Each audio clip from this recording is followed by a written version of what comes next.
Hello and welcome to Apex Racing TV and our broadcast of round 4 of the Apex Racing Academy Formula 3 VRS Super Series here at Montreal. My name is Sam Fitzpatrick, and alongside me is Jack Canan, Marco Barbier operating the cameras. Like I said, we're in for the 4th meeting of the championship, and it is at a pretty tricky circuit, safe to say. Jack, it should be a really good layout for these Formula 3 cars to negotiate, but this circuit Jules Villeneuve, an easy place to have an off. It is, yeah. This is one of my favorite circuits, actually. It's perfect for these kind of car single seaters, long straight at the back for slipstreaming, and plenty of corners to get wrong, especially that wall of champions. Seen a few graze it in practice earlier on. You can see on your screen, scrolling through the points right now. Of course, that's the overall points, but of course we have two classes in the VRS F3 Super Series, the Pro and the Pro Am. So here is the Am class. Then Brunstad at the head of it, tied on 112 with Ricard Boberg at the top, and Shane Dunn third with Kevin Kittleman just behind him there. Now that is about as close as you're going to get. So tied on points at the top of the AM Championship. But the head of the Pro, we of course, I think we know who it is going to be anyway. Who's going to be the head of that one? It's the man we're looking at on screen right now. Marteau with a massive, result last time out. At the last round, managed to take most of the wins. Actually, I think he went done the double. We've had 3 different guys do the double in the past couple of weeks, and championship is going to be pretty tied. Yeah, exactly, and in both the professional and the amateur, no one's kind of had a perfect season so far. Marteau was very quick at Imola as well, but made a bunch of mistakes.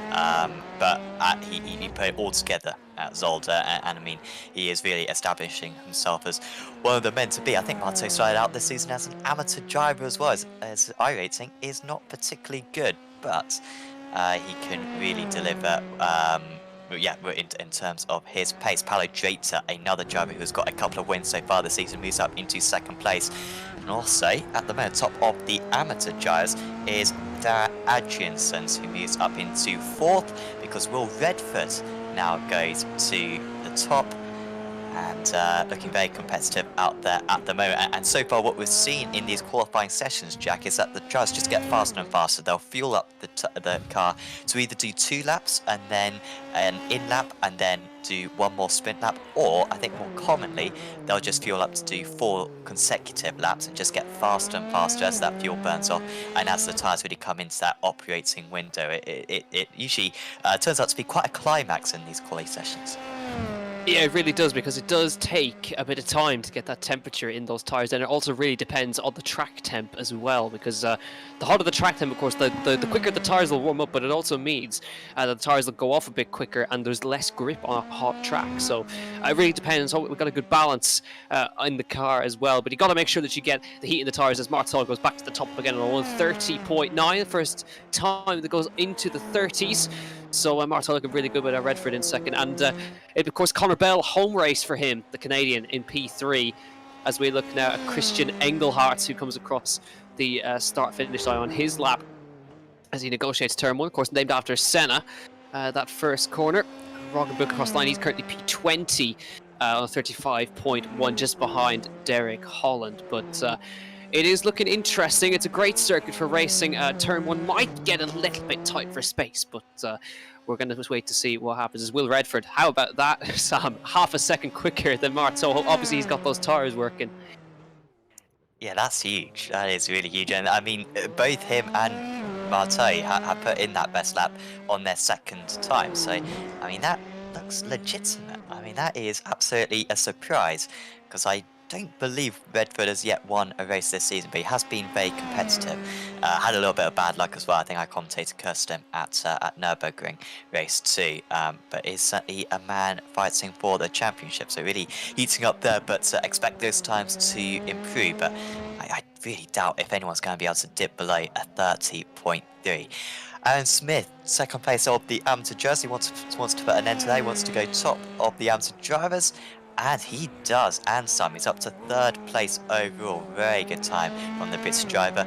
Marteau does improve, but still 3/10 short of Redford, who is about to complete, well, he's got a little bit further to go actually, Redford, until he completes his 3rd lap. Yeah, Mate still with a little bit of time to improve, but he seems to be improved by about 3/10 a lap at the moment, does Mate, so maybe he could improve on that last lap to dip into the 30.3s. Drater moves up into 3rd place, also Brunstad moves up to 5th and 2nd place out of the amateurs. I think Redford just slowing down a little bit on that lap, and now going to go for one last push to try to improve on his final lap. As also Connor Bell, who was up in 3rd place earlier on in this session, he's down into 8th, so needs an improvement if he can get one. Yeah, so he's a second off of pole position right now. Connor Bell improves to 3rd place on that lap behind Marteau. Now, this is going to need to be a big lap from the Dutchman Marteau as he heads down the back straight now. He's got to chill out and wait for the last chicane to arrive. The Wall of Champions, of course. You've got to watch that one. We've seen drivers rubbing that wall in practice, also the one just in turn number 3 as well, 3 and 4, the downhill chicane. That wall on the outside seems to have claimed a few lives during practice. Here comes Marteau then, see if he can improve his time to go to the top of the standings. He needs 3/10 of a second. Can he get that across the line? He comes. Is it an improvement? It is by 2/10, a 30.089. Now we have to wait to see if Redford can improve as Adriansons goes to 7th, just behind Aaron Smith, 2/10 behind. Now Redford, is he on improvements? This is a hell of a battle between Marteau and Redford for pole position here, down here at Montreal, down towards the last corner. So the 142 of Redford, Brunstad improves again, goes in front of Adriansons to go to the front row of the AM class. Into the last corner, Drater improves again to a 30.5. Around the last corner, Redford gets out of shape a little bit now, down towards the start-finish line. He needs 2/10 of a second to displace Marteau. Can he do it across the line? Is it going to be pole for Redford? The answer is no. A 10th off of Marteau for now. We have to wait to see if he's got any laps left. Connor Bell coming to the line right now, the Canadian at home in Montreal, across the start-finish line. Can he go to the front row? Maybe. Gets across the line. He does improve, but not enough to get up a position. But Red for the 10th of a second off there, and Aaron Smith looking for an improvement as well. So pretty close. We see now the quick guys out front, Marteau and Redford, with almost half a second clear of Drater. Yeah, that was just incredible how much Marteau managed to improve by. I mean, it was 4/10, and that's not the track evolution because all these cars are just out by themselves. That's just getting temperature into the tyres, and yeah, pretty much it. And just very good driving as well, obviously. And Smith moves up into 5th position. That time of 30.8, that would have been provisional pole earlier on after the first sets of times, but in the end, 7/10 of a second off. Chuck Mauro is looking to improve for AJR Racing. He's one of the few drivers still to complete his lap. Lockie Brown also approaching the line. They're the only 2 drivers yet to complete their 4th laps, who at least are still out on circuit. Here comes Mauro, as Brown does move up into 9th place. Nice work from the Australian. Mauro moves up to 8th place, just a second shy of the pole sitter, and that is everyone across the line.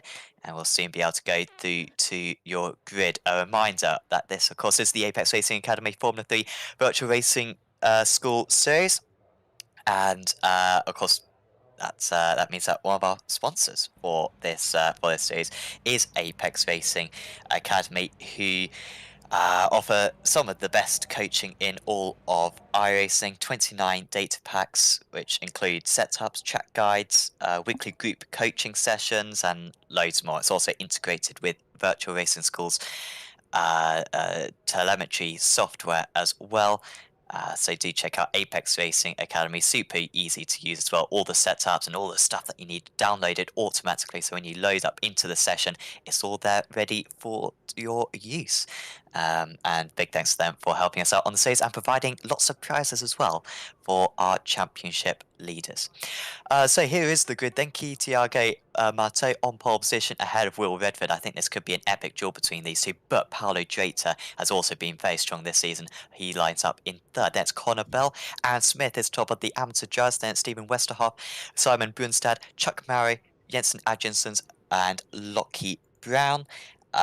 Behind that is Daniel Sevisabe. Then it's Boberg, Costa da Silva, Justin Negretti, Dan Adjinsons, Jack Reeve, Kevin Kittleman, Shane Dunn, Christian Engelhardt, Adam Coles, Derek Holland, Rick Manakaran, Steve Brown, Alexander Rockenbuck, Mitchell Green, and Florian Beer. I believe the bottom couple of them starting from the pits for this race. Yeah, so Marteau starting from the lead here. Jack, do you think we might see another double, the 4th time this season? We'll have to wait and see. We could see a double, but will it be for Marteau or will it be for Redford? Redford not having taken a race win this season. Could this be his day to maybe take that double? We'll have to wait and see. I don't know. It's going to be a little bit competitive this week. I reckon we may see the first time that somebody has not done a double. It's that kind of track. Lights are about to come on here for the 4th round. Here we go. First race of the night. Red lights are on.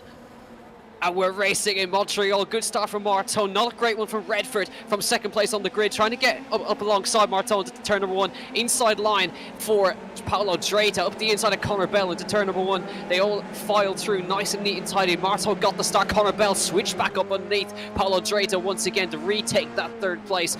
And they come into the first chicane. Down the hill they come for the first time. But Marteau ahead of Redford and Connor Bell fighting with Paolo Dreta to get through turn 1 safely. And now, oh, that might have been a bit of a problem for Adriansons further down the... Oh, there we go. Yeah, that is Engelhardt and Adriansons around in the chicane. And Redford's gone wide. He's made an error. And he drops back into the fray of Aaron Smith with also Vesterhoff and Lockie Brown in the number 124, trying to find some space to get through here. But Redford going wide, it looks like, in the chicane. And has cost himself a lot of time. He's dropped right back into the midfield pack here with Aaron Smith leading the AM class. He gets about out of shape. Has to... Oh, another spinner.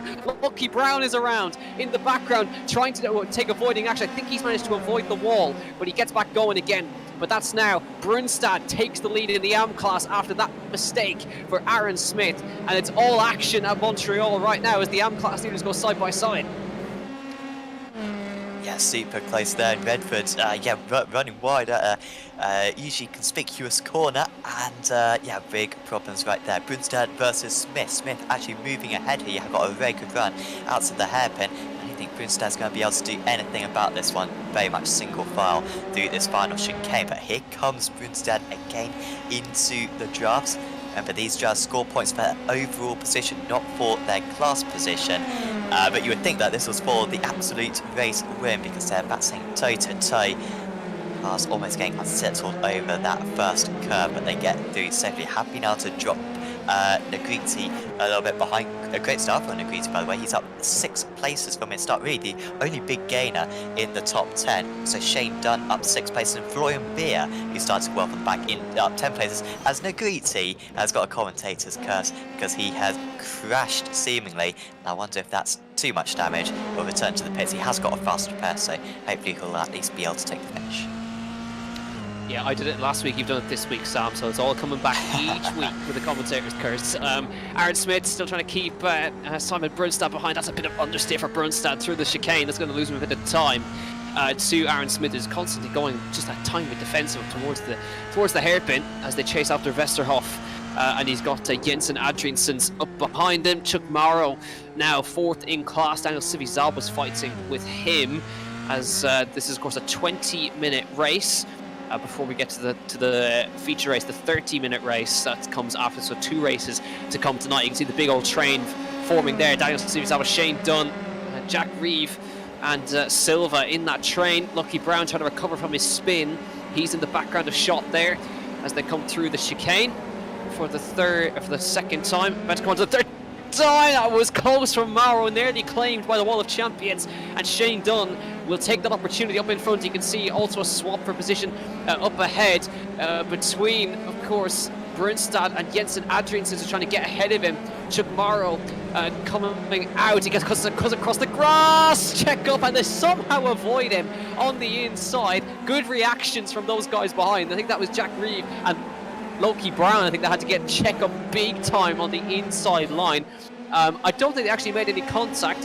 Well, actually, no, they did, because you see the front wing of Lucky Brown bent up a little bit. They did very well. That could have been much worse. I've now got a bunch of back markers in amongst these drivers who have just exited the pits, taking a faster pair on the first lap. We've got a driver in the wall. That's Christian Engelhardt, is it? But I think just came out of the pits. So has already used his fast repair, so that's going to be game over for Engelhardt in this race one. I've only got one fast repair to use. Dunn continues his escalation up the order. He's now to 9th position. That's up 9 places from his start. Silva and Sivi Sabo also battling. Sivi Sabo, a pro driver, but Silva is still being able to battle him well, and they will remain side by side down the straight, which of course runs alongside the rowing lake, I believe it's a lake, which they used in the Olympics some years ago. Then they head into the chicane, and no opportunity for Susabe to take back that place. Also Brown, of course, after that instant earlier on where he spun, and I think he called it right at that time, Jaguar, how he didn't hit the wall. We have no idea how he didn't hit the wall, because there's a spin round here and not get some damage is a rarity, but that car is still looking like it's pointing straight. So just cut to our leader, Marteau, looking like he might be able to get his 3rd race win in a row, but he's only got 1.3 seconds over Connor Bell. Connor Bell sticking with him here, just keeping the pace. Paulo Dreyta is also just about a second back from Connor Bell as well, so he's keeping him honest.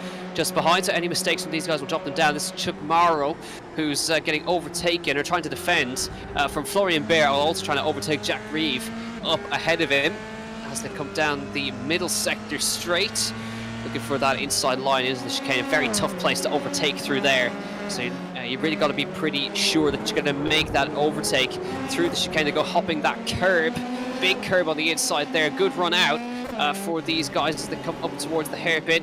Brunstad with Adrianson, and again the two cars going side by side here. That's Lucky Brown, who's trying to get past Daniel Sivi Zaba, and getting very close to the rear of Silva, who's up ahead of him here. So this could get a little bit interesting. Up behind, you can see Morrow swapping places with Reeve to get in front of him there as they head down in towards the chicane and the Wall of Champions. It's going to be the outside line for Daniel Sivi Zabo on Silva, outside into the chicane, not easy to do. Late on the brakes, trying to go around the outside. There's no space there. Surely they make it work though. But Lucky Brown will get the double here because they run on the outside. 3 wide they go. They somehow went 2 abreast into the chicane. Sivi Zabo is on the outside line, backs off. Lucky Brown does not have the straight line, but he chucks it up the inside into turn 1. Don't hit each other, boys. Oh no, they have hit each other, and they managed to point themselves right in the right direction. But Lucky Brown spins it around with damage, and what was a great fight has ended in tears in turn number 2 between Lucky Brown and Daniel Sivi Zabo. That was unfortunate. That was a great little scrap they were having there,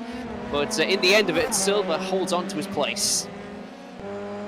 Yeah, and you know, Aussie connection, it was always going to be a risk of netcode. I think that was legit contact, to be honest, but you could really see that coming from a mile off. We've now got Chris Smith leading the way in the amateur class. Who was battling with Smith earlier on for that, Anthony? Was it? It wasn't Brunstad, was it? It was Brunstad. So what's happened to Brunstad? Because he's a long way behind now. I'm not quite sure, because they've dropped Brunstad's dropped about he's dropped a good few seconds back from Aaron Smith, who seems to have got away. But Brunstad's actually ended up dropping behind Adrianson. I know Adrianson had got pace, but I think he actually managed to pass him on track. So whether Brunstad's carrying damage of some kind or just doesn't have the pace, it's showing. Maybe a slowdown penalty somewhere through the chicane. Oh, that's a lot of understeer for Brunstad through there, and that was a rub of the wall from those guys up in front. Meanwhile, this scrap carries on. Reeve in front of Sivi Zabo is going to have to pit, of course, to repair the damage. He has got a fast repair, so he'll use that to get back in the running. But you can see now coming across the start-finish line, Morrow, Reeve, Bear, Boberg, and Lucky Brown's also in. To add insult to injury, I believe those two are teammates, so that's the last thing you want to do, is hit your teammate. Of course, and Indy Autosport actually got their first ever win here at this circuit in the Apex Racing League GT Championship, their first ever Apex Racing League win, that is. Bad news for them, how times change in just in a couple of months. But Brown is now back out on circuit. No reverse grid for this series. It's just a 20-minute race, then a 30-minute race. So the results from this first race, the higher up you finish, is absolutely pivotal for your chances in the second race. It is a longer second race, like 30 minutes for the second race, worth the same amount of points, however. So you can, really an opportunity, as we've kind of alluded to a couple of times, to get that double race win and really stack up the points against your rivals. Boberg is down 2 places actually from his start, as we now cut to Brunstad, who seems to be having no problems with his pace now, but yeah, that issue earlier on, maybe, I think you're probably right, Jack, the slowdowns are so common around this circuit. He probably picked up 1 or 2 of them. As he was battling with Smith, he's now 5 seconds behind. He cannot get past Adjensons, but this time he is going to get past the Belgian driver, and instead back up into 7th place overall, where he started. Yeah, it looked easy there for Simon Brunstad heading through the last quarter. Got the run out. Nothing Jensen Adjensons could do about that one, and he moves back up to 2nd. But that gap is now extended to about 7 seconds up to Smith. So that's a big one. There's Boberg in 13th place overall. And remember, Brunstad and Boberg are tied on points in the challenge. Oh, that's a big one for Chuck Morrow in the wall at the chicane. And that's a lot. That's been in very hard into the wall in the chicane. Let's see what happens here. I can kind of guess what's going to happen. Let's watch though as he heads towards the right-hander. Is it all by himself? Heads in, and yeah, on the curb, round it goes, and bang into the concrete wall. That's horrible because there's absolutely nothing you can do about that. He's a passenger from when he turned in. Yeah, those curbs around this circuit generally, but particularly that curb, it's really weird. Just the way it's composed is very unusual compared to others, and sometimes 9 times out of 10 it's absolutely fine. And then the 10th time, it just clips your car, and it really does just completely lose control. So unlucky on that occasion, but yeah, that's the risk of running those racing nights.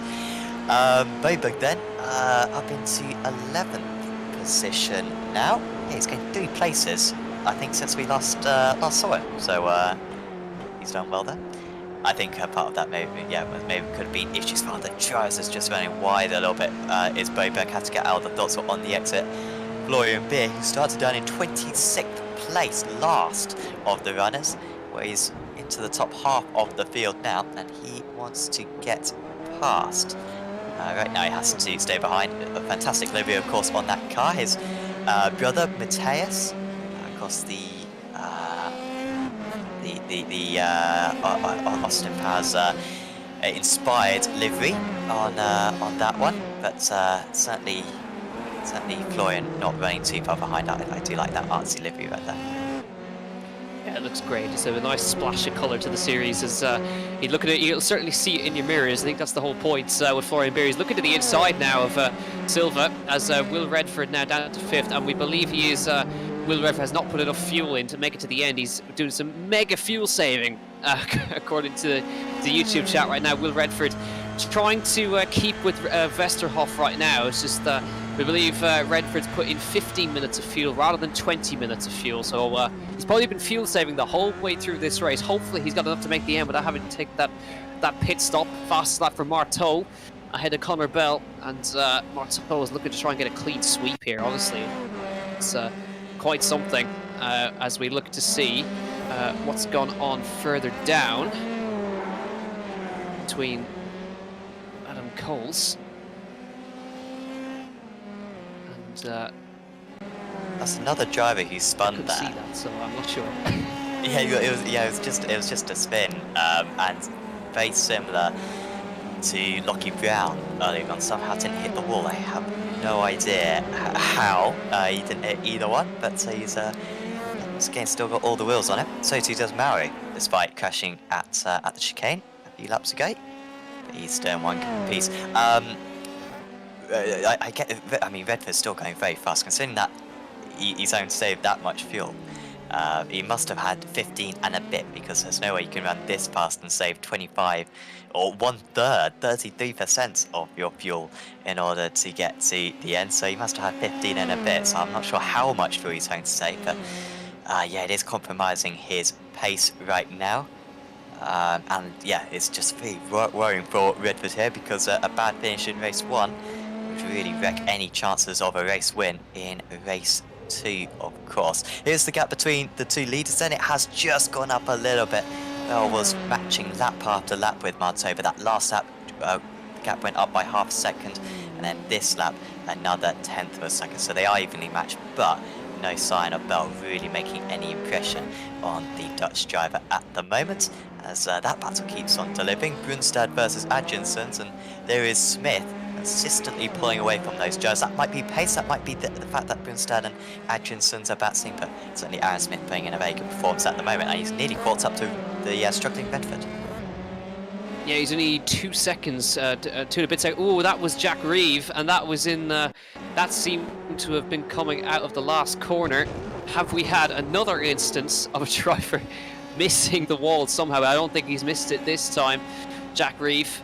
And he's now had to, unfortunately, tow back to pit lane with the damage on the front end of the car. So, seems to be claiming a lot of victims today with the spins rather than anything. But there's the walls are ready to greet you on either side, should anything go wrong. So only about 5 minutes left in this race when we cross the, well, under 5 minutes once we cross the start-finish line. So Marteau doesn't have a long way to go until he secures himself his 3rd victory in a row. So this is something that hasn't been done in this series so far, and nobody's ever won 3 in a row. And it is nobody's ever won, I believe, this is something interesting. Nobody's ever won on a different track.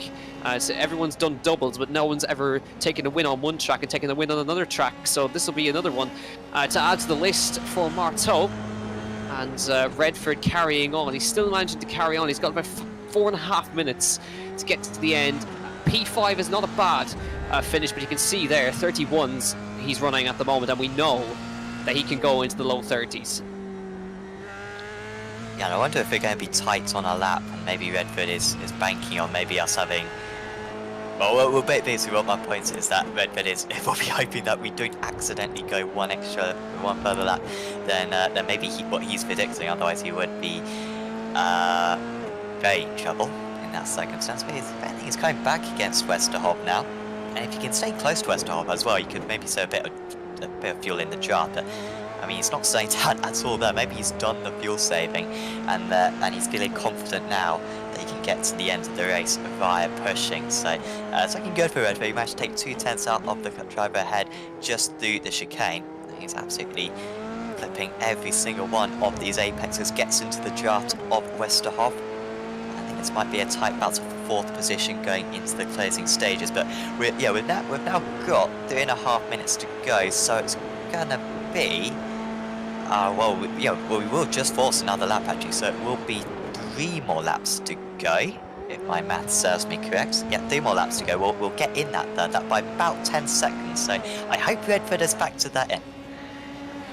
Well, we'll have to wait only one way to find out. Let's see if he can do that, as here's Florian Beer on the back of Ricard Boberg into the last corner. He's getting close. He hasn't been able to get past just yet. He seems to be happy to sit behind, and Silva has to pit. Now, is that for damage, or has he underfueled the car in that car? I'm not sure. It must be for damage or a drive-through of some kind for him. But Boberg now moves up to 10th. Bear moves up to 11th place overall. And Boberg has made some great progress from starting dead last in the field. He's up a good few positions.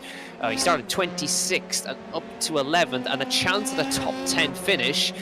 Which will be an excellent result as Silva's on his way out. I would imagine that was to take a fast repair to get back out on the road again, but that promotes Boberg up to 10th, Bear into 11th, Sivizalmo into 12th, and he comes out in 13th place, just in front of Loki Brown. So that's where he has emerged. We'll have 2 laps to go across the start-finish line this time by, and Marteau has extended that gap out to 2.7 seconds. Yeah, that's another 3/10 on that last time. As apparently is Redford pitting then on this lap.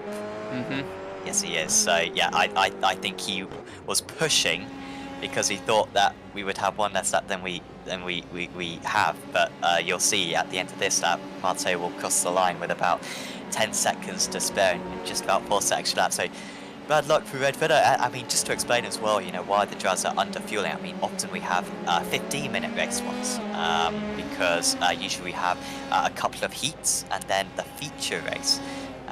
And in that circumstance, the heat race are just 15 minutes. But for tonight, because we've got a slightly fewer drivers, we're going to have a 20-minute race and then a 30-minute race. So that's probably why the drivers have just got a little bit wrong on those fuel calculations, as this would be very brave. Oh, that's De Silva and Brown. So De Silva, who of course just took some extra fuel or maybe repairs, having to defend now from Lockie Brown behind, who had to pit early on as well, I believe, for repairs. Yeah, oh, that Drayton, and has there a problem for Connor Bell? Has he done the same thing? Has he underfueled? He has, he's out of fuel. Connor Bell's out of fuel again, and there's another spinner in the background. Vesterhoff is off in the chicane and the hairpin. So everybody's got it wrong today for some reason. Connor Bell has run out of fuel with just about a lap to go. That extra lap has caught them all out, Sam. Connor Bell's run out.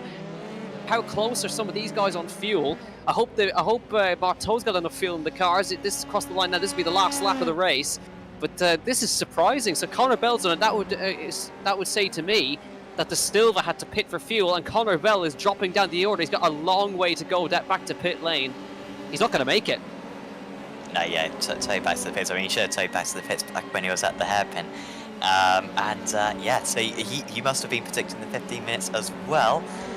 But yeah, the other drivers passing in the 20 minutes right there. So Boberg moves up into 8th then, and look at the amount of AM drivers who've now got up in the top 10 with the problems for the others. Good news as well for Redford to move up into 10th, and we just hope that the others have got enough fuel, as Roggenbach is very slow. That's him just coming out of the pits, in fact, so he had damage earlier on.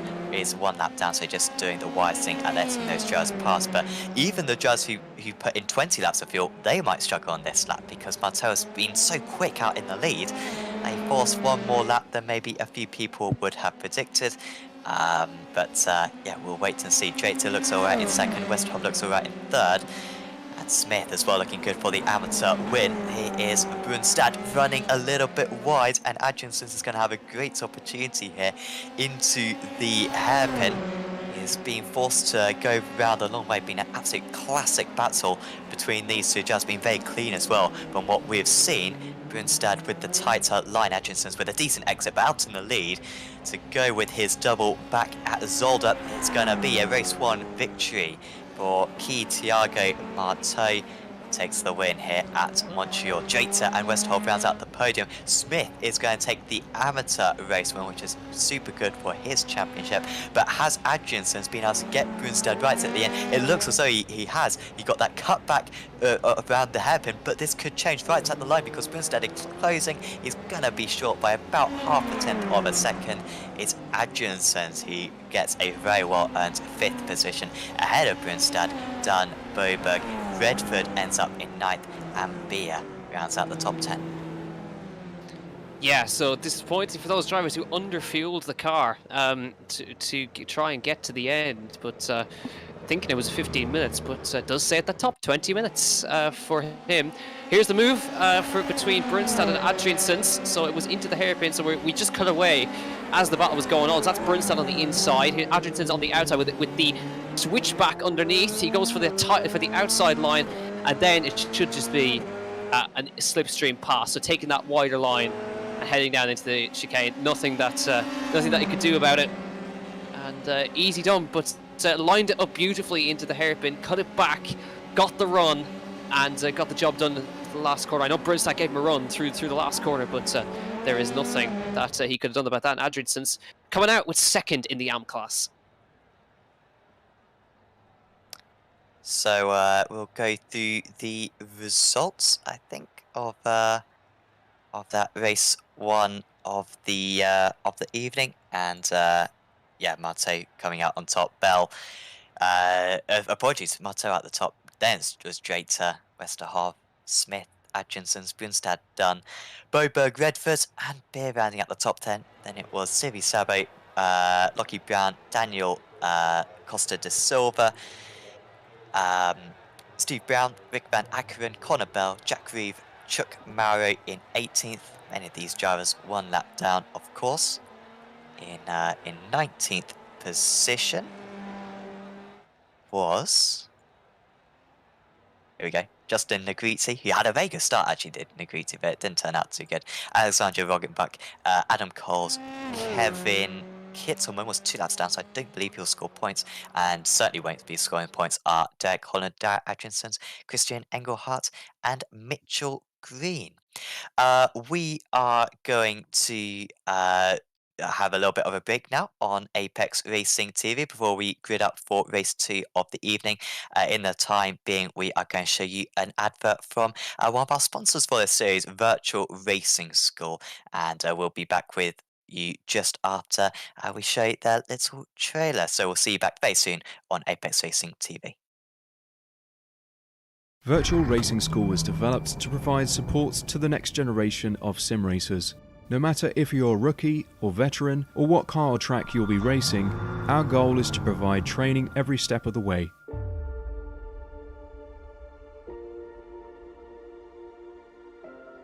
We found that iRacing can be quite difficult without proper training. There needed to be a way to prepare for on-track racing. With VRS, you can literally learn from the best sim racers in the world, including 4-time NASCAR iRacing World Champion Ray Alfala. And Ray Alfala is a 4-time champion of the NASCAR Peak Antifreeze iRacing Series. 3-time iRacing Grand Prix World Champion Martin Kroenke.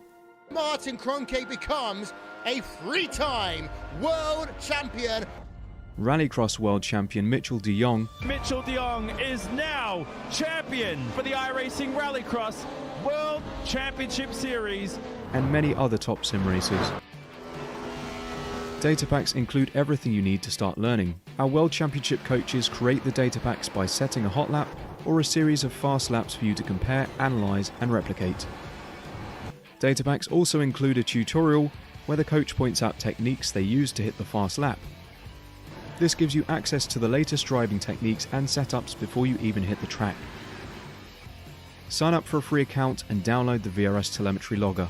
With this application running seamlessly in the background, your laps automatically start syncing to the VRS website. From there, you can analyze and compare 2 laps of your choice, whether it's your data, the coaches, or your teammates. VRS will automatically target improvement opportunities so you can get up to speed even faster.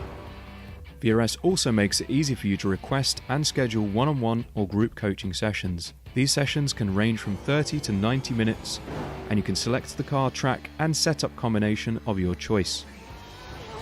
Visit virtualracingschool.com today to sign up and get started.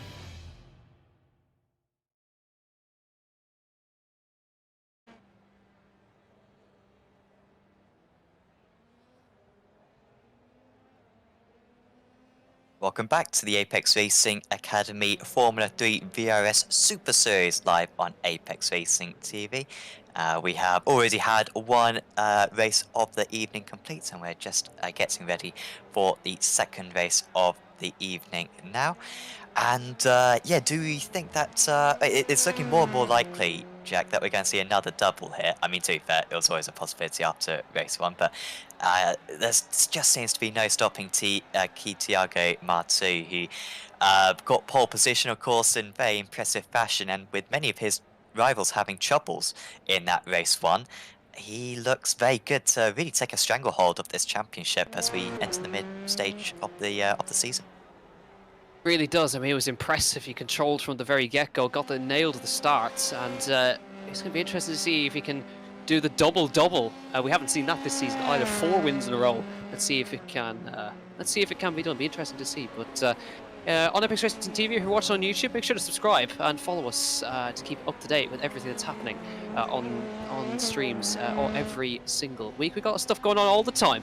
Over on Twitch as well, we are actually twitch.tv/Apex Racing TV as well. We recently started broadcasting over there as well. So if you are over on Twitch, hello. But YouTube and Twitch, make sure to keep up to date with everything as we grid up for race number 2. It's Marteau on pole, and the Brazilian Paulo Dreita starts next to him.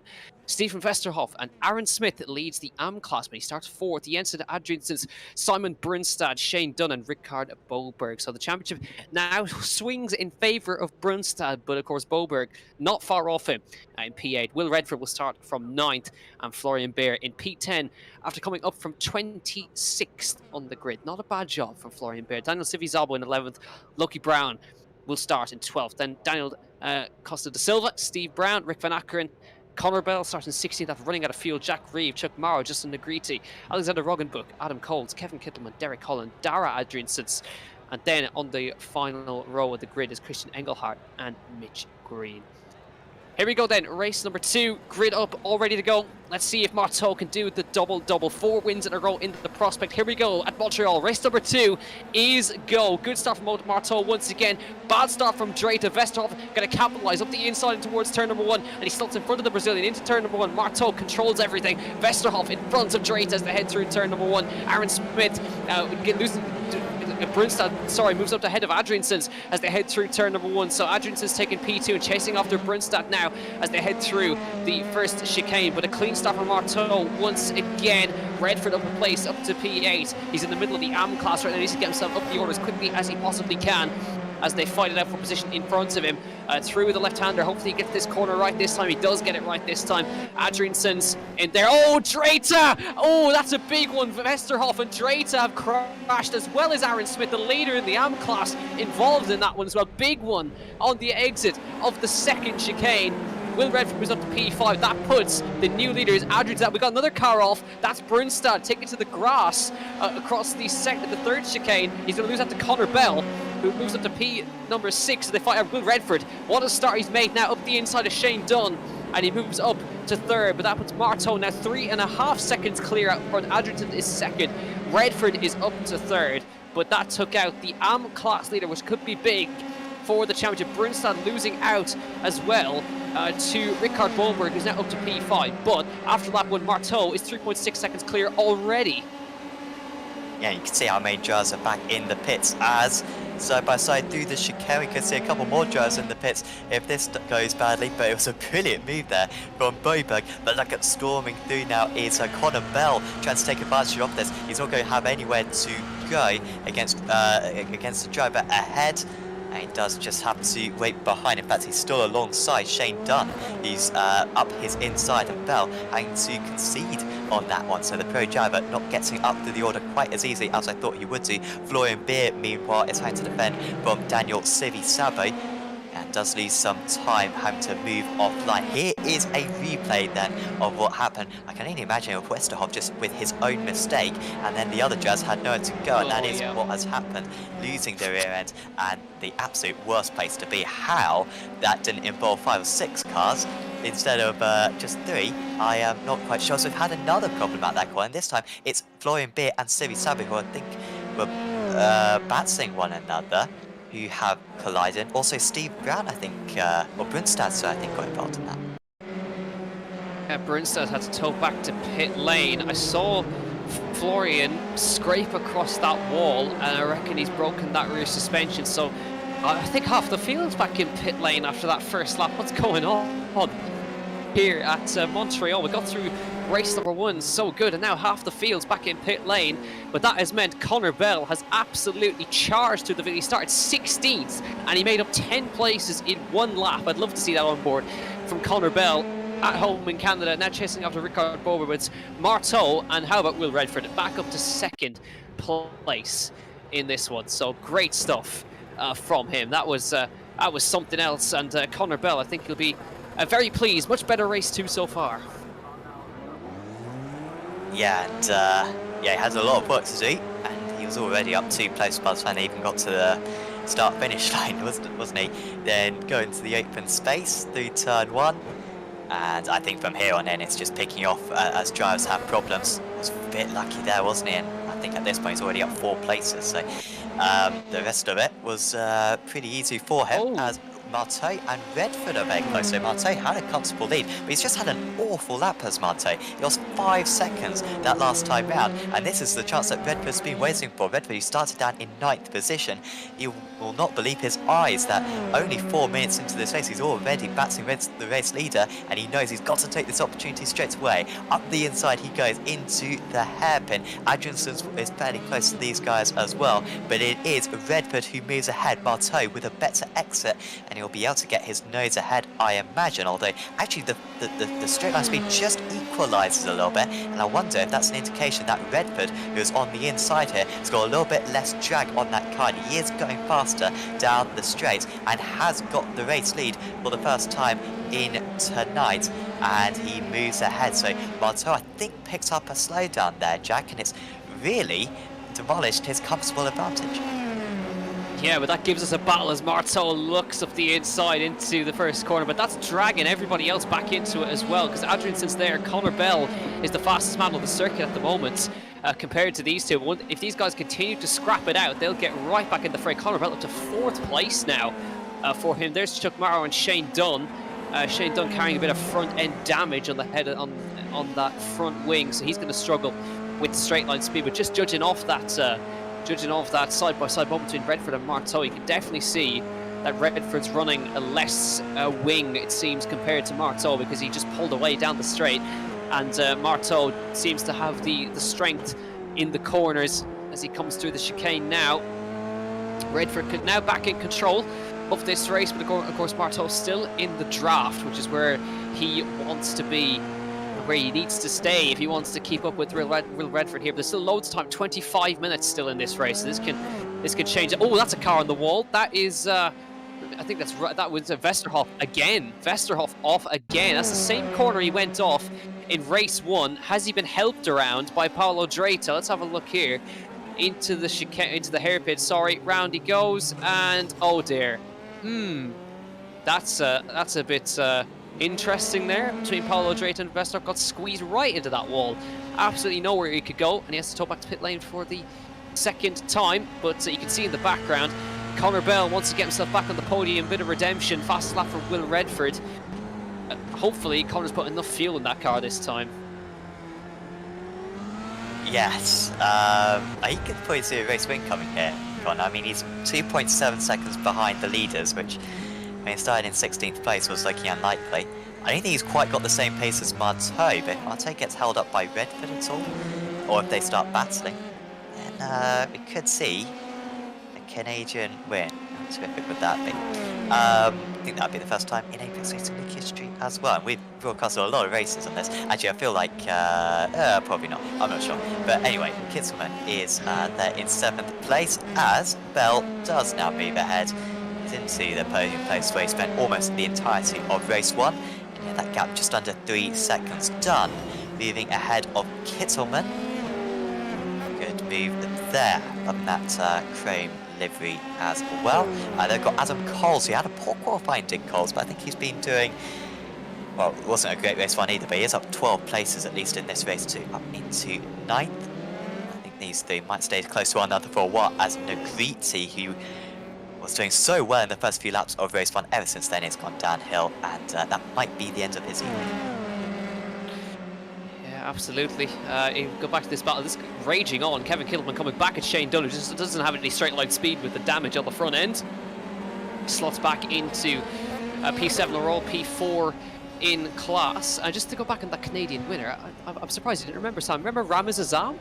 All the way back last year in the Isolation E-Racing Series? That was a Canadian winner. Apex Racing League, I should have said. Yes, okay, Apex Racing on League. Apex Racing Team. Yes, okay. Okay, we probably had a lot of Canadian winners in Apex Racing Team. We did have an all-Canadian series at one point, so I think we had a few then. That would make sense.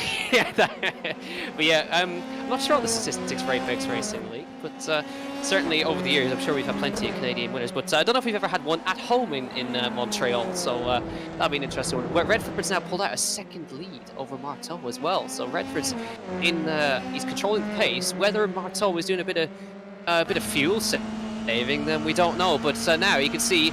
Here comes Coles up the inside. Oh, Morrow's off again in the chicane. He's not having a good day, is he, Chuck Morrow?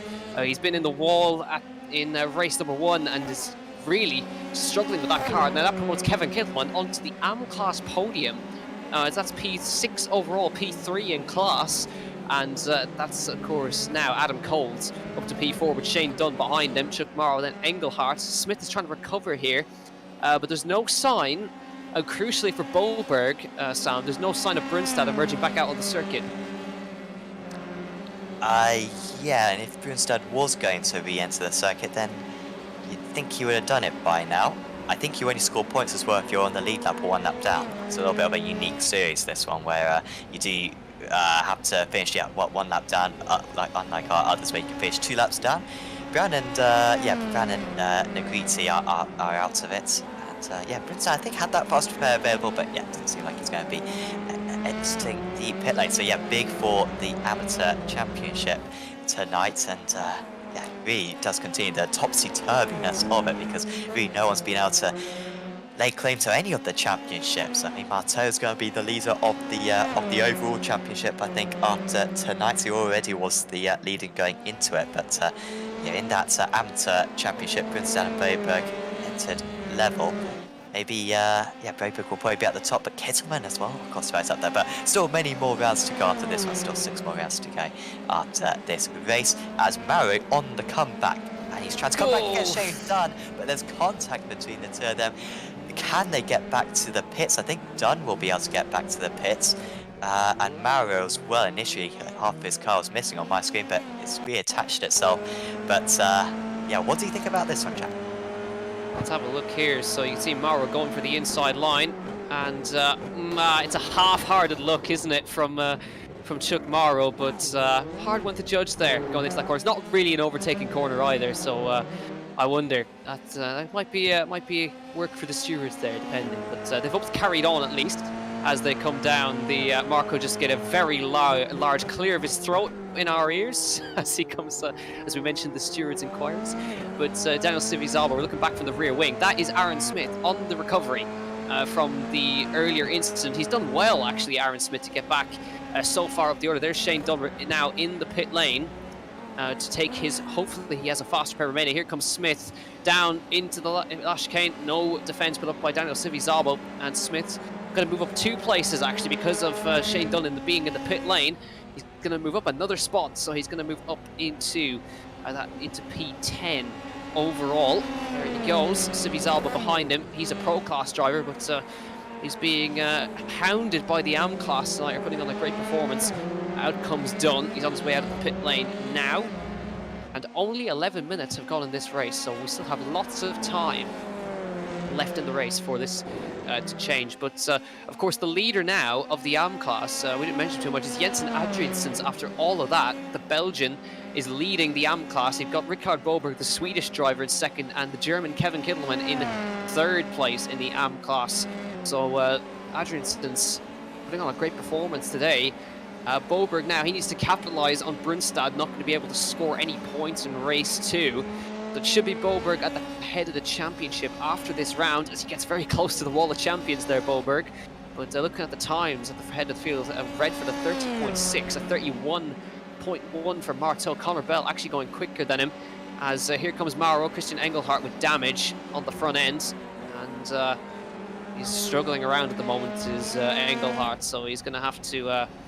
either he hasn't got a fast repair, he's just going to limp that home, but that's quite a lot of front-end damage, and that's going to really, really hurt you down the straights. We saw it with a couple of others, but even the most minor bends in the front wing costs you upwards of 2 to 3 mile an hour in a straight line. Yeah, I think his is even more serious than that, because yeah, he was really struggling there.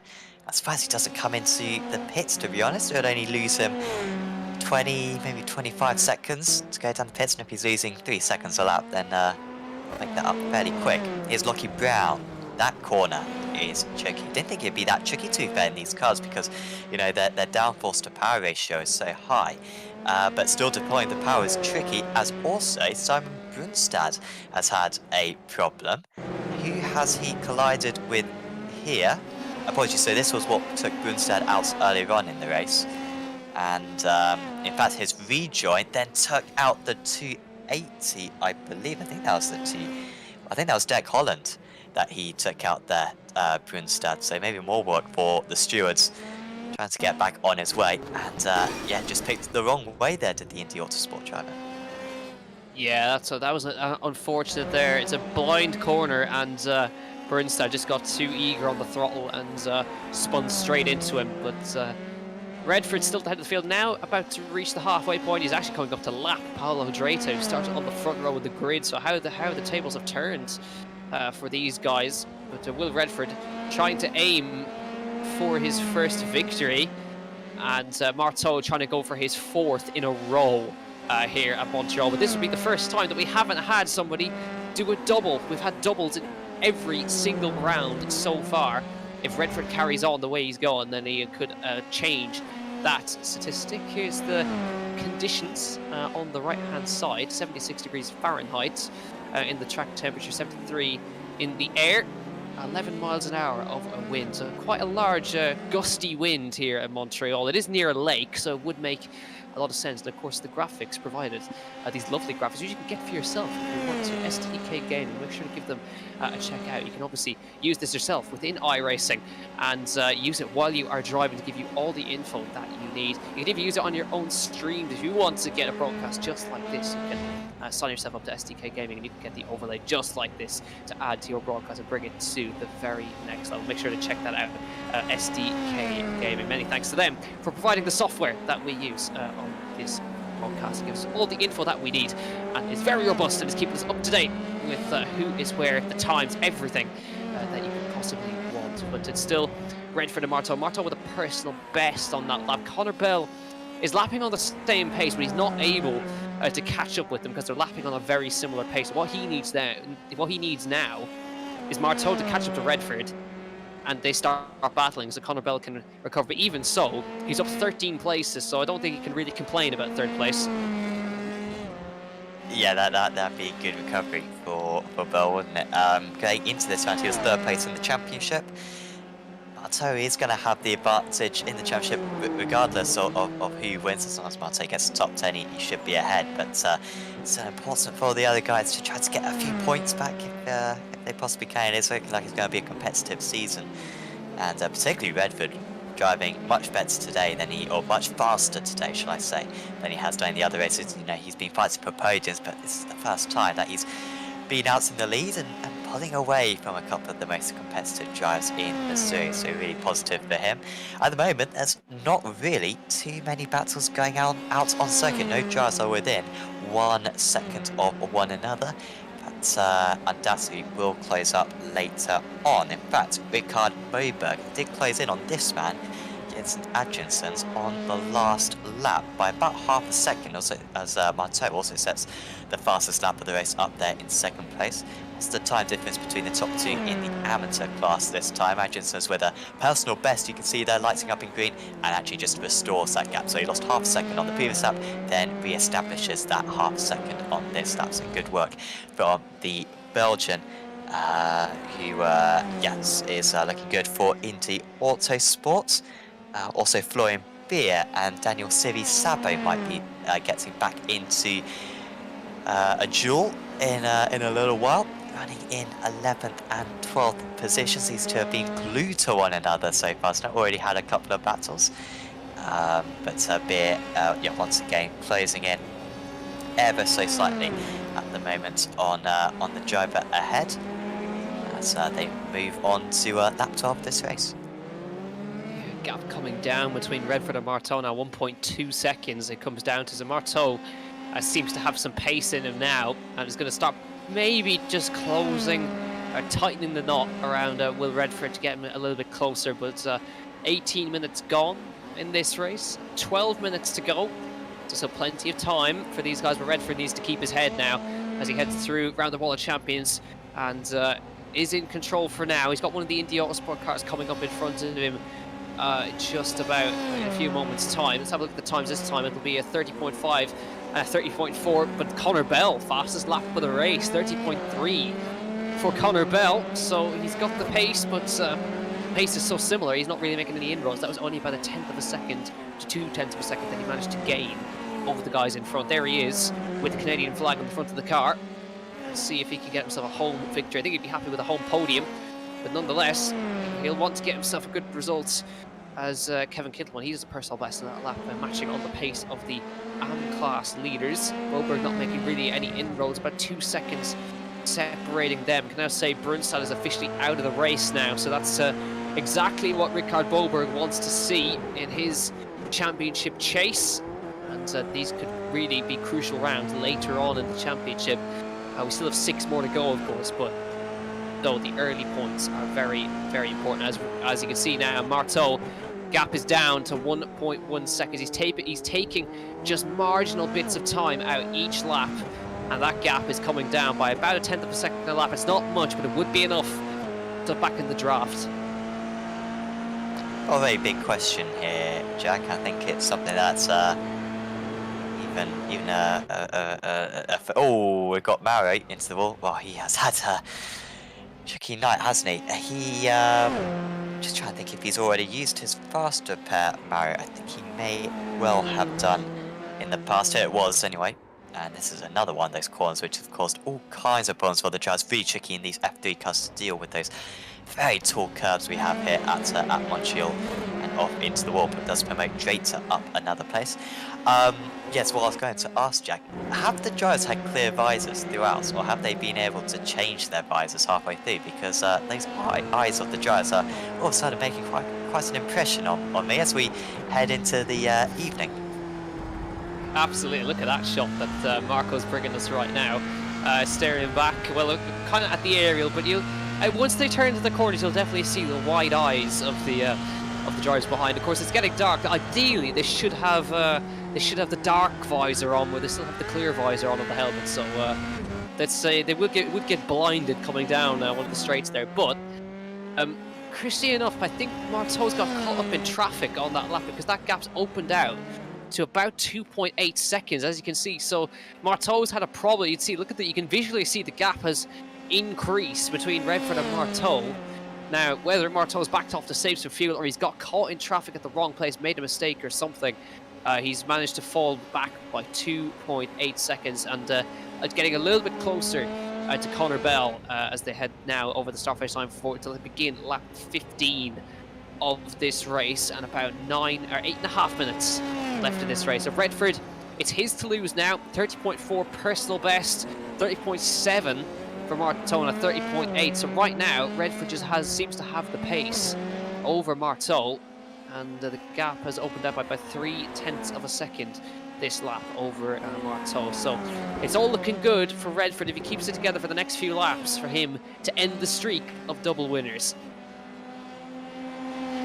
Yeah, I can only imagine it was a slowdown for Marteau. I mean, like I said earlier on, they're so common around this circuit. It's not quite as bad as in these Formula 3 cars because you kind of have to avoid the curves anyway, so like they're a bit more of a deterrent, but certainly in GT cars it's absolutely tricky as anything because we need to get on top of the curves. It's usually the fastest way, as Smith continues his comeback. He's up into 8th. He has now got 21 seconds to Cole, so I doubt that one will happen. Smith is driving good, but I don't think he's driving quite that fast. As Smith, I think he won the GT3 Amateur class in the GT Apex Racing League GT Trophy last season. And by the way, a word on that because that's launching again. So if you head over to apexracingleague.com, you can check out that second season of the Apex Racing League GT Trophy, featuring GT3 and GT4 cars in hour-long races. 9 rounds is that championship, so yeah, go visit apexracingleague.com for that, where you can also see sign-up details for this championship and our Porsche Cup Championship, Touring Car Championship, as Holland has absolutely smacked that wall. Also prototypes and GTE cars as well, so do check out apexracingleague.com. But yeah, there is Holland. He is I think he's already used his faster pair, so that's it for Holland. Of course, he had that problem earlier on in the race, didn't he? Because he had that driver who rejoined. He crashed, take back to the pits, took the faster pair, so that's game over. He's used both. He's crashed twice now. That's so unfortunate because it's broken suspension, so that's gonna basically be the end of the end of his race as well, unfortunately for him. So He's managed to really been in the wars today, and they carry on around here. But Redford now 3 seconds in front, just about 6 minutes to go. Engelhardt catching up to his German counterpart Florian Beer, and he's still carrying that front wing damage on the left side, so he probably won't be able to make the inroads that he needs to do to catch up to the car in front. He actually may be at risk to Shane Dunn, who's just behind there. There's Sivi Zabo, who's just in front of Florian Beer, and these guys are still together. But Beer not able to get up any closer to the Pro Class driver. There's Shane Dunn, who had to take a fast repair after contact with Chuck Morrow. And he's managed to recover now. Redford 30.5, 30.6, 30.5, but from very, very even across the board. And we don't have long left now.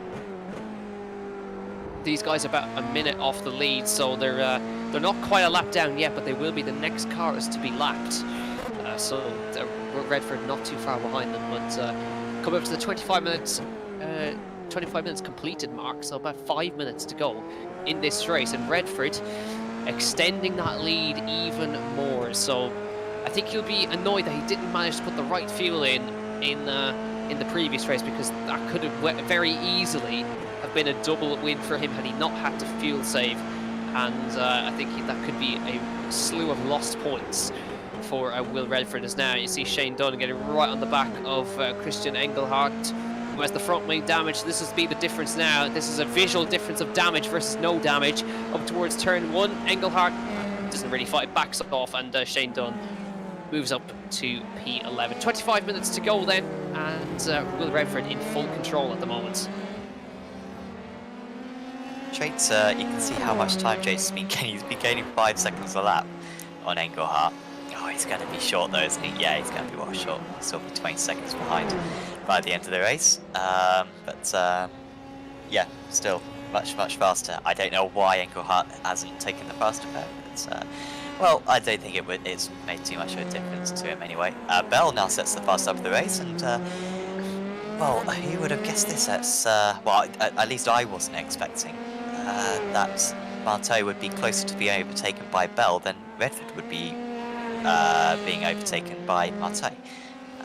Marteau just maybe hasn't driven badly in this race.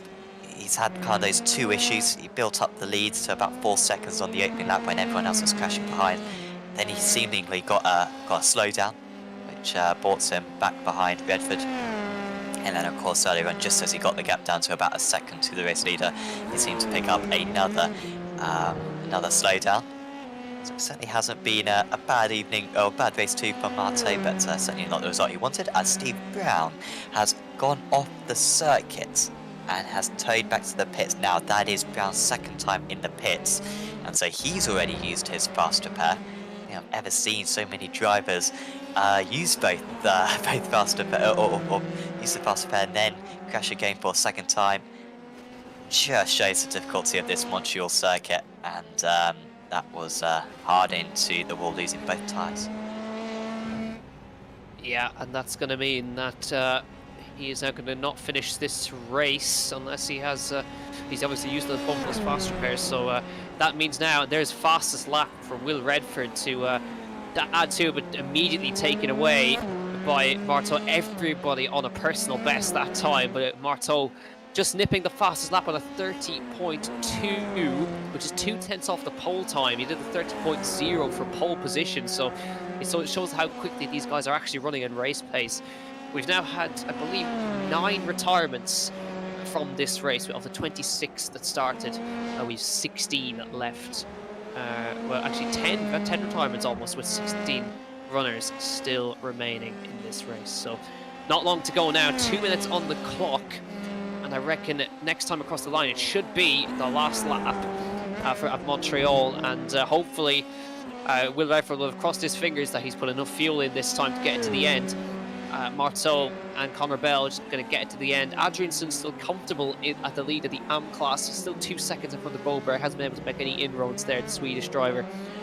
As they come down the back straight, it'll be just under 1 minute to go when they do cross the start-finish line. And you can see Will Redford take his final lap. Don't go on the grass there, Will, as he comes down the straight. Maybe just looking at his relative or something as they headed into the first 2 corners. There he is, coming across the start finish line, so it should be the last lap here at Montreal. And it's now 30.3 for Redford, 30.3 for Marteau, and a 30.1 for Conor Bell, who steals the fastest lap. Yeah, what could have been for Bell? I think he's possibly driven the best of anyone out here. Well, I think Redford's been pretty perfectionist, hasn't he? But like Bell, say he started down in 16th place. Ever since then, he has been absolutely faultless. And of course, closing that gap to Marteau, which just wasn't the case in race 1.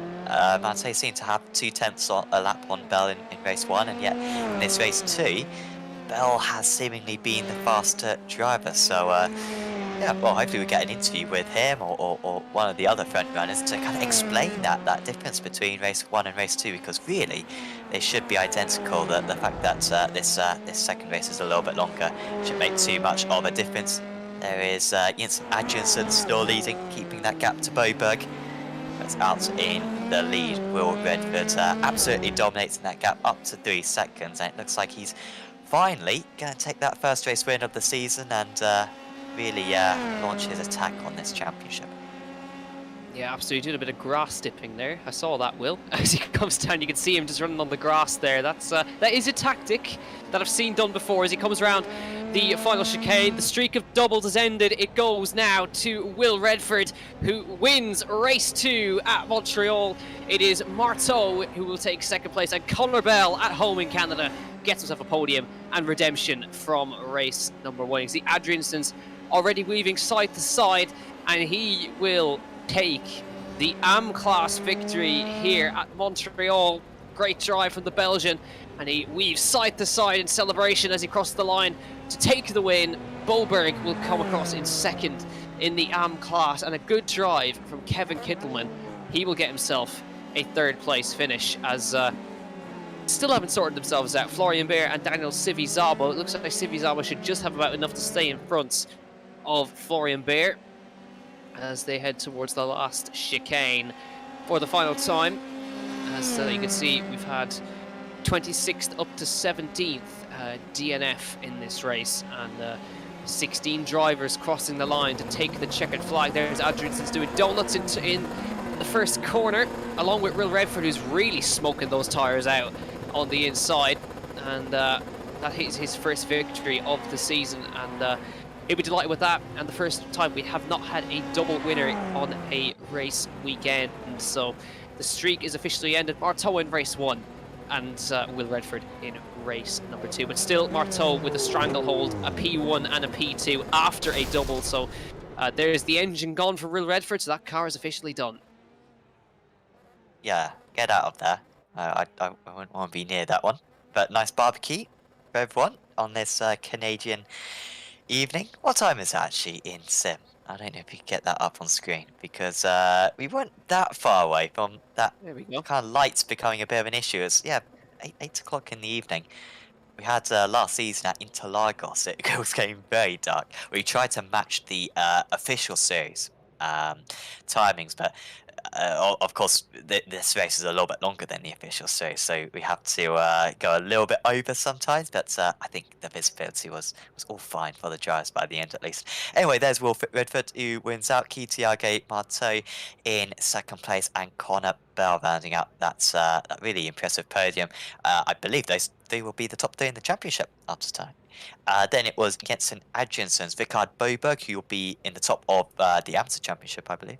There's Kevin Kisselman, Adam Coles, Aaron Smith, Daniel Sivizabo, Florian Beer, Shane Dunn, Christian Engelhardt. Paolo Drater did very well. Good resilience there from Drater to at least get some points in 13th place. Chuck Maru was in 14th. There was Jack Reeve, Alexander Roggenbach, and then the retirements. There were a few of them. Steve Brown, Dirk Holland, Lockie Brown, Simon Brunstad, Justin Negretti, Stephen Westerhoff, Daniel Silver, Rick Van Ackeren, Dara Adjinsons, and Mitch Green. Don't think Green took part in that race too, actually. Didn't, yeah, he ended up not doing that. I think De Silva as well may have missed the start on that one. But still, the other 24 made for a very entertaining for us.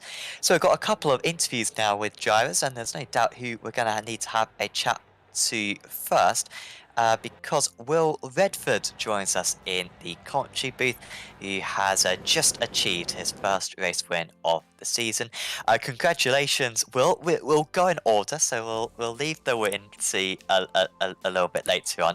That qualifying session was really exciting for us to watch because yourself and Marteau were just getting faster and faster and faster. Were you surprised that he was able to improve so much on his last 2 laps? Because you had half a second on him after your second lap, but then by the end he just pipped you by a tenth. Was that surprising to you? Because I messed up my laps. So first and second lap were really good, which is why I had such a big lead. But then the what was it? I think it's the first or second chicane, like turn 3 or something. I just went deep both laps, so that cost me 2 tenths each lap. So no matter how hard I tried on that last lap to get it all back, which I did, and I gained like half a tenth on my best, I'd lost 2 tenths straight away. So there was no chance of pole. And then, unfortunately, we didn't see it in race 1, so talk us through it, because I believe you had a bit of an off on lap 1 in race 1, I think, when you were in P2. I don't think we ever saw that, so could you talk us through what happened there? Yeah, so it's simply just I missed my braking point because I was focused on fuel, and I went, oh no, I don't have enough fuel, I need to lift and coast. So I did that, and I kind of misjudged how early I needed to brake, and very nearly took out Marteau, but it was all right. So I just went straight on and then rejoined the track. How close were you to be able to get to the end? Because you seemed to start pushing, but once we knew that we were going to have that extra lap, was that when you decided to come in? If we had one less lap in that race 1, do you think you would have reached it on the fuel you had? Yeah, so that was, if we had one less lap, I would have been able to go all the way. So I had to, it was at like the point I had like, there's a few laps left, and I realised, I'm going to have to pit. So I just ended up pushing, using the fuel I had, and then I fueled up for that last lap and went out and finished. But I just didn't realise that we'd changed the format because of the amount of drivers in, so it's my fault, really. And then in race 2, you started in 9th place, you had a lot of work to do, but by lap 5, I think lap 4, you were in the lead. Talk us through those few laps, because I mean, if you can, because a lot happened. Yeah, so I knew I had to pace on Marteau. I don't think he realised that because I hadn't like shown it at any point. You know, I wasn't beating him in practice. I wasn't pushing in race 1, so I don't think he really knew what my pace was. So I got into 3rd straight away in the first lap just because everyone crashes like usual. And then I think he either had a slowdown or he waited for me or something. Because I think he didn't want to be on his own for 30 minutes, but he didn't realise I was actually quicker than him. So we got together, I sent it on him and just pulled away, and that was that.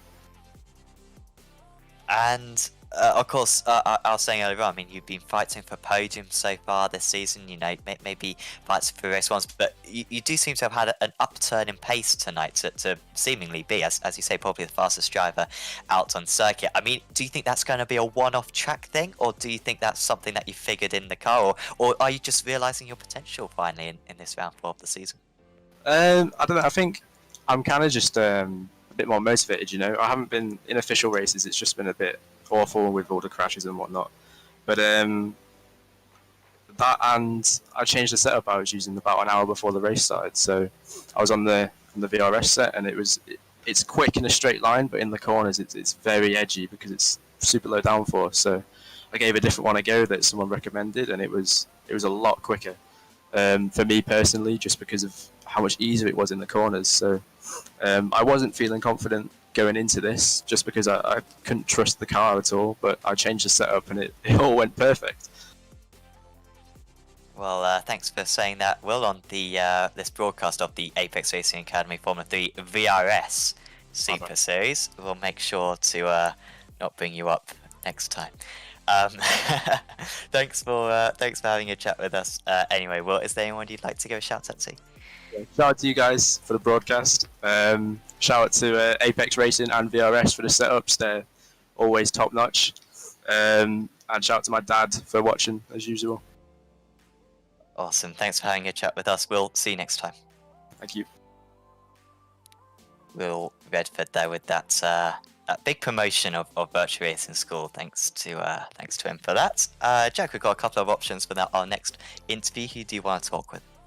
Yeah, let's have a chat with. We had a chat with them last. Let's bring in Simon Brunstad for a quick chat. Simon, race 1, not a bad one. P3 in the AM class, but race 2, not quite going to plan. So, race 1, talk us through race 1 first. It was a clean run to a podium. How was it from your perspective?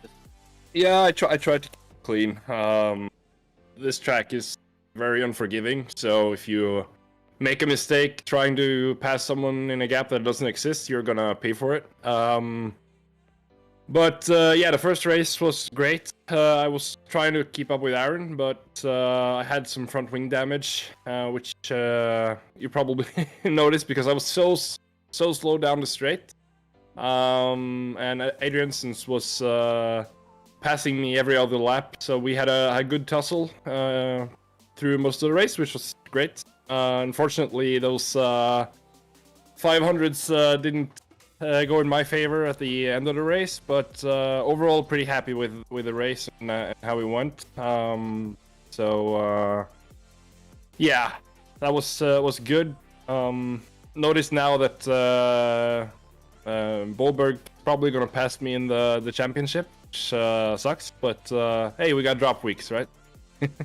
Yeah, always got to think of the drop weeks. Yeah, race two. Obviously, it was a chaotic first lap, crashing about turn 5, and then I think we saw you just run across the grass there, and then I think we ended up with we didn't quite catch what happened with your crash. I think you spun across in the path of an oncoming car. Just talk us through what happened. Yeah, that first lap incident was I think someone turned into me, broke my wing. And coming into the chicane, I locked up pretty bad.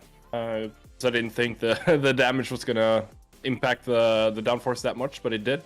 So I just had to roll across the grass to get back on track. Got to 2-second slowdown. Had to ride along the side of the road basically, and dropped down the order. Made it to the next lap where someone spun in front of me and wrecked my car basically. So I managed to get to the pit, do the fast repair, but when I got out on the second lap, it happened again. Someone spun in front of me again, and that was it for me. Yeah, really unfortunate. But yeah, you are right. Boberg obviously taking over the lead of the championship after his result in race 2. You came in tied on points, but still 6 rounds left to go. And we're heading to Okayama next week. Interesting little circuit. What's your thoughts going into it? I'm not driven too much there, but it's a good track. It's pretty narrow, so there should be great battles there. As for the championship, it's I think it's anyone's game right now. We have Boberg, we have Kittelman, De Silva, Beer. Morrow is great, pretty fast. He didn't have his best of luck today, but Aaron Smith as well is definitely going to be up there come the end of the season. Yeah, Aaron had a really good run today. Simon, as always, thanks for hopping in for a quick chat with us. Before we let you go, is there anyone you'd like to say a quick thank you to while we're on Apex Racing TV? Yeah, the same guys as usual, my team. And I want to thank my coach. You guys. I mean, you guys sit up here doing this and making this series for us to enjoy, so thank you. Thank you very much, Simon. Hopefully we'll chat to you next week after a better result. Hopefully. Thank you. See you later. Birdstad there, always happy to have a chat with us in the booth. And we have, I believe, one more standing by for you, Sam. I think Aaron Smith waiting for you alongside. Yes, Aaron joins us now in the commentary box. Congratulations, Aaron. A really successful night for you, particularly that race 1, finishing a terrific 4th place. I believe your best result of the season. Everything kind of just went right for you, and eventually it was quite a comfortable finish. Talk us through it. Well, I definitely felt like I could have done a lot better today. Not in the heat, though. I mean, the heat could have not gone any better for me. At the start, it was fairly smooth, and then everyone just ran out of fuel in front of me. So I kind of was just like, "I cool P4." But unfortunately, then in the feature, Steven and Drayton just lost it, and I got collected, unfortunately, which gave me suspension and front wing damage. So I had to pit and just kind of made a comeback from there. And to be fair, from going from like 20th to P8, 5th in AM, it's not too bad. So could have been worse.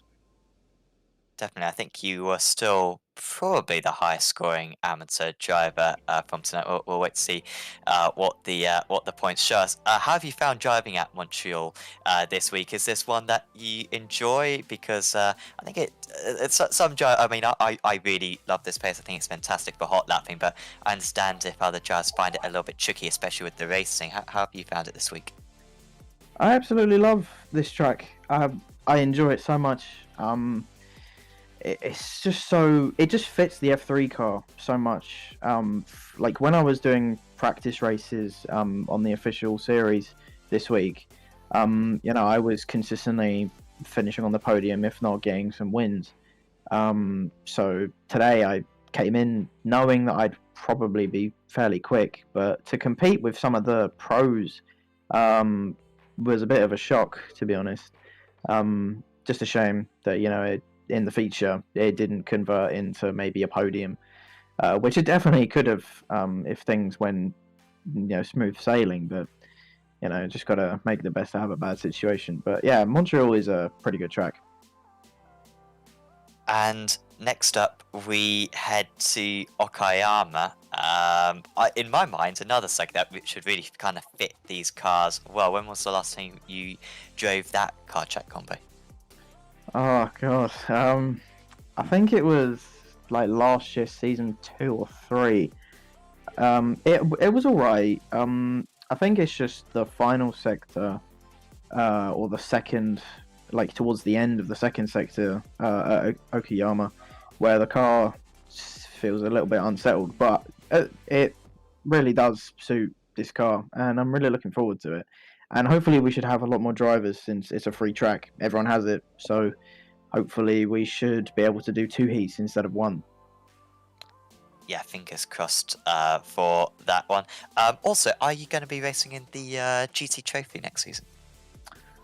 It's difficult because towards the end of last season, I was consistently finishing really high for AM.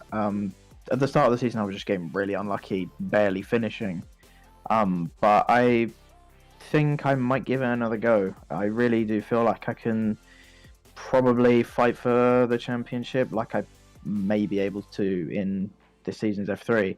But yeah, I probably will hopefully give it a go. Awesome. Well, hope to see you on the grid. Anyway, it'd be nice to see you back out there. Is there anyone you'd like to give a shout out to? Just everyone that watches, I guess. My parents, my mate Jack Reeve, who races with me. Yeah, you're all hilarious. And yeah, hope to get an even better result next time out. Awesome. Well, yeah, once again, thanks for having a chat with us, Aaron, and we'll see you next time. Thanks, guys.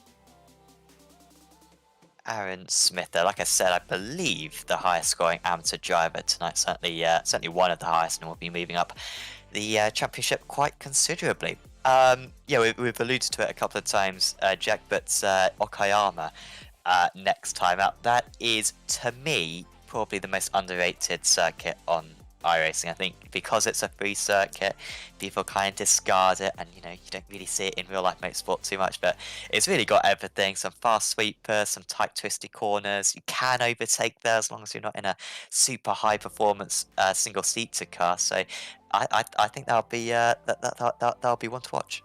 Yeah, absolutely. I've driven that track so many times in MX5s, and it's a great little circuit. I'm interested to see what it's going to throw up with the F3 cars. But if you did enjoy the stream tonight, of course, make sure to give us a subscribe on Apex Racing TV on YouTube. If you're following us on Twitch, make sure to follow us over there, twitch.tv/Apex Racing TV. And that's not all the action coming up tonight. Of course, we've got the Formula 3.5 Championship, round number 8 at Interlagos, coming up in just about an hour's time. So stick around for that. And of course, tomorrow, the Apex Racing League GT Championship at Long Beach and of course the SRF Weekend Warriors at Oulton Park. You can join myself and Jim Hodgson for that one tomorrow at 8:55 UK time, as well as the IGP Fun F3 VRS series at Montreal as well. So if you want more Montreal action, make sure to tune in tomorrow for the IGP Fun F3 VRS series. But loads of action to come tomorrow. Of course, we've got GTs, we've got the Spec Racer Fords and the F3s. So make sure to stay with us. But if you want more single-seater action, stick around for the F3.5 Championship. Exactly. I might be stealing viewers from your stream, Jack, but it is the season finale in the Apex Racing League GT. So watch that one and not the Spec Fords Racer, or watch both, maybe simultaneously. You'll screen it. There you go. Exactly. Yeah, you got two eyes, so there's may as well. No, but yeah, certainly do check out both of them because they'll both be very entertaining, I'm sure, on Apex Racing TV. And yeah, like Jack said, check us out on Twitch and subscribe to our YouTube channel. Also check out our social media as well on Facebook, Twitter and Instagram, because we post little highlights of each of our races. Yesterday we had an absolute stunning finish in the Radical Racing Challenge, which undoubtedly will be posted up on social media. So yeah, recommend following us on all of those platforms. Thanks for tuning in then for this evening of racing here at Montreal. We'll be back for the next round of the championship in the Apex Racing Academy Formula 3 VRS Super Series in 7 days time for meeting 5 of this season. But for now, from myself, Sam Fitzpatrick, from Jack Canan and from Marco Barbnet, we are going to say goodbye and we will see you next time.